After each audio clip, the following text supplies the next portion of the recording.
want to talk about how pain is inevitable, but suffering is a choice. Mm. So, okay, so the book is called Don't Believe Everything You Think by Joseph N. His last name starts with an N. I'm not going to butcher it. But I'm like halfway through, and it's really good. And it just shows a different perspective on how the way you think can just shift your mood, your reality. And I struggled with that for a long time, a very long time. Just when things are not going exactly the way I want to, oh, everything is ruined. And I think I've grown out of that, but just not right now, but like in the recent years, just struggling with faith and you know, not letting out things externally like stress, like fester and stay, you know, ongoing in my mind, even though whatever stressed me out happened already. It's long gone and I'm still thinking about it, stressing out about it, letting it ruin my day, ruin my mood. And it's just like, that doesn't feel good, you know. And eventually, you know, that starts affecting what's happening around you. And I'm just like, suffering, well, I mean, life is gonna life basically, but the way you deal with that after the fact is what can determine what your future is gonna look like. So yeah, well, thoughts on that? I feel like me personally, well, actually first I want to say I'm happy for you that Thank you're you. coming to that realization. You know, sometimes things take time Yeah, for us to grow into new ways of thinking and seeing things and seeing the world. yeah. So I'm glad that you arrived there. Thank you. Me personally, I feel like I'm just a naturally Yeah, optimistic person, and I 110,000% believe that you know, suffering is a choice. Yeah. I understand that people do have mental challenges and emotional challenges yeah, that they may need extra assistance with, you know, in the forms of like medications and therapies. And I think if you need that, you should absolutely get it. right. But I also believe that choosing that you can choose to be happy. You can choose to turn your day around. You can choose to focus on something positive instead of something negative, because Yeah, no matter what's going on in the day, there's always something to be happy about, yeah, and as little as it can be, you know. I feel like sometimes we do ourselves a disservice just not being gracious enough, yeah, not having enough gratitude, and just not being grateful for the little things, you know. yeah, And I think if more of us focused on what makes us happy than what makes us sad, it could make life a lot easier, you yeah. know. And I'm not saying, oh, just totally ignore all your bad feelings, because Right. that's ridiculous.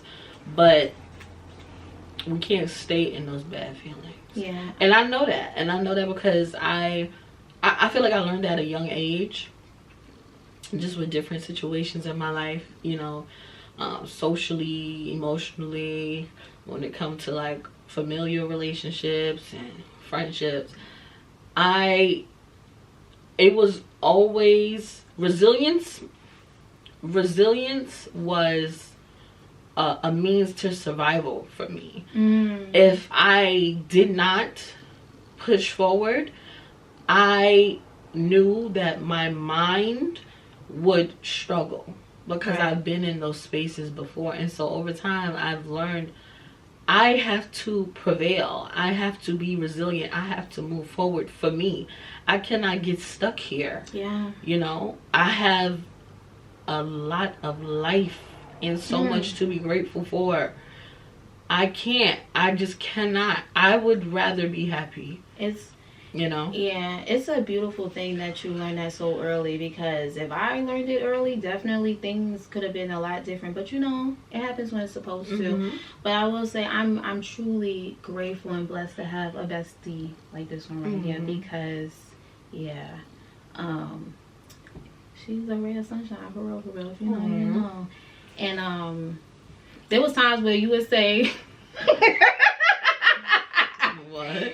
It's gonna be what you make it, and like, it used to piss me off because I knew it was true, you know. And I was thinking to myself, what is she being? It's like, I'm not supposed to feel my feelings, and I know that's not what you mean, you know what I'm saying? But I'm just like in my feelings about it, you know what I'm saying? Because I know I'm doing it to myself, but I wasn't ready to receive the message. And so, you know? do you think you were coming around to that realization before because the what book? Am I getting mad for? Before the book, or do you feel like the book helped you to see it from a different perspective? I think I was coming to it, but I was fighting it, because what about that statement? Why would that make me upset? Because I know it's true and I'm not ready to receive it. That's how I interpreted how I was feeling. And so I think, yes, you should feel your feelings, but I think what I was messing up was how long. Like, I was letting it go on and on and on, and then the same thing that's been happening happens again, and now it's on top of what I've been, and it's like it's just piling up, and now I'm just like in this funk, and I kept letting it pile up. Yeah, so now I'm like, listen, it's like with the petty stuff, I don't even think about it. Like the little stuff here and there, it's like I don't even give it any thought, because if I sit there like, nah, because like it's gonna still be sitting there day after day, and it's just like it's not worth it. So when little stuff here and there pisses me off, I'm just like, whatever. And if it's something heavy or I get triggered, I just give myself a day, a weekend, you know, a few days to just like give myself a deadline. Like, listen, after today, let it go, whatever you believe in. But I say let go and let God. Like, it is what it is. Life is what it is. My situation is what it is. And I gotta, make the best of it, because nobody's coming to save me. I gotta save me. Like you said. And so I can honestly say that I feel a shift entirely. Like, it helps. Yeah. It's good. It's really, really, really good. Yeah. I also, yeah. That's good. Yeah. So try to get out of it. I know it's gonna happen. It's not easy. Because it wasn't easy for me. I was fighting it for a very long time. Yeah. But yeah, just try. It's the little things. Or I remember Taylor told me like, kind of trick yourself into getting excited about really little things, or keep like saying it. Words have power, and thoughts do too. That's why if you keep being in that negative mindset, it will manifest in your 3D world.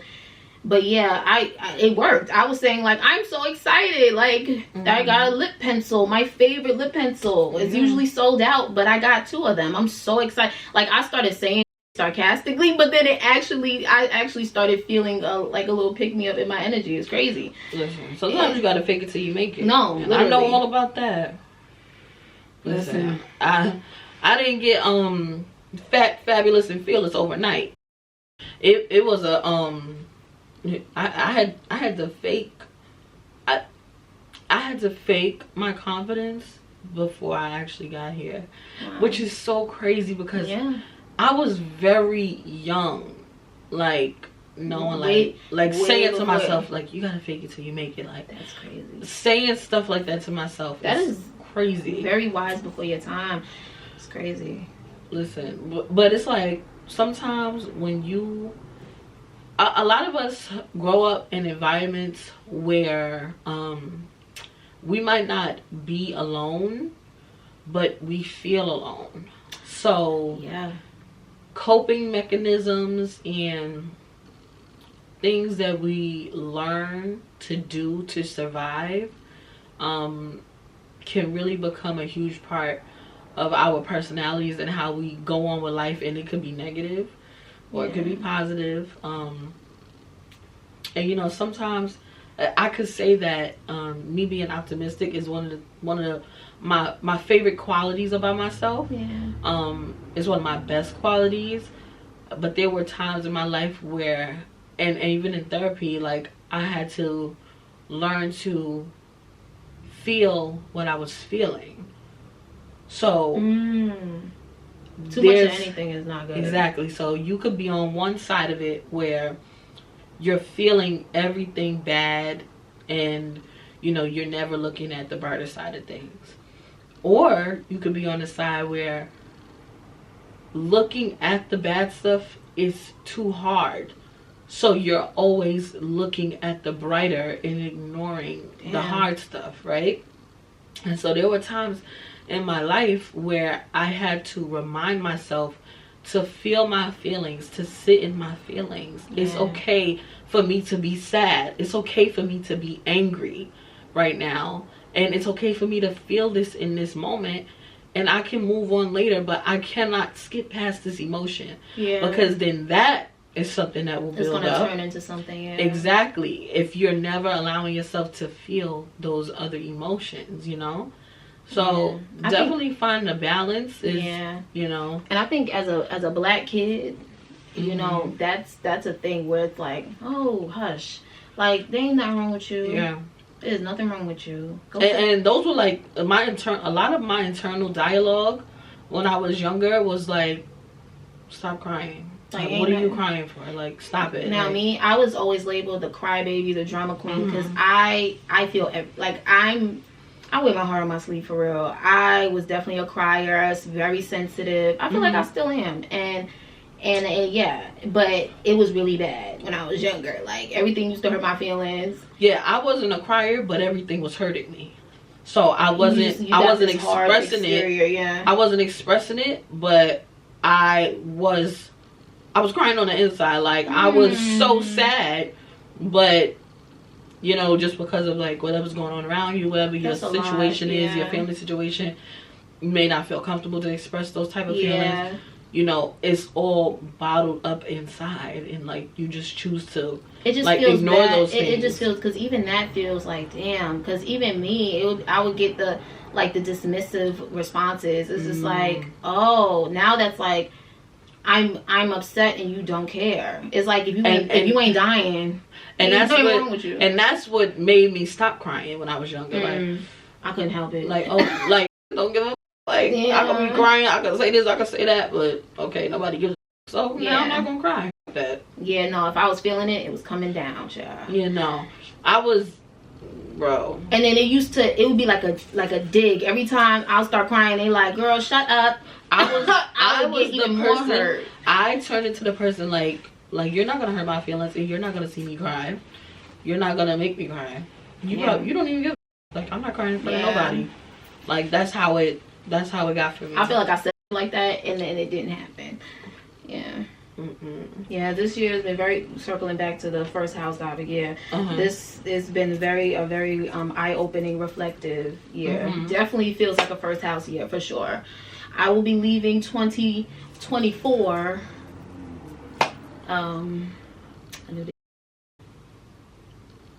new and improved 2.0 K 2.0. That's how you gotta do it. Okay.